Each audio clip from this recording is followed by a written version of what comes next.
এই কথাগুলো এক কিশোর পুত্রের মুখে শুনে হযরত ইব্রাহিম আলাইহিস সালামের বুক ভারী হয়ে গেল। পিতা হিসেবে তার অন্তর কেঁদে উঠল, কিন্তু নবী হিসেবে তার আত্মা প্রশান্ত হলো। কি অপরিসীম ভক্তি, কি অদ্ভুত দুনিয়া ত্যাগে বিশ্বাসী, কি মমতাময় বোধ।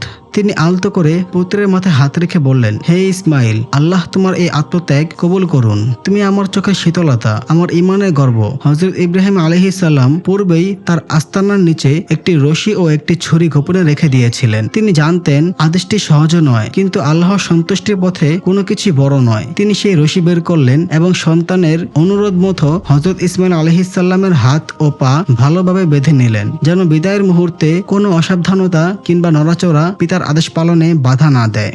এরপর নিজের চোখ কাপড় দিয়ে বেঁধে নিলেন, যাতে পিতৃস্নেহ তার হাতকে কাঁপিয়ে না তোলে। অতঃপর হযরত ইসমাইল আলাইহিস সালামকে সেখানে শুইয়ে দিলেন। নিঃসংশয় নিঃসংকোচিত্তে হৃদয় ফেটে যাচ্ছে, তবুও ইমান অটুট। পিতা প্রস্তুত হলে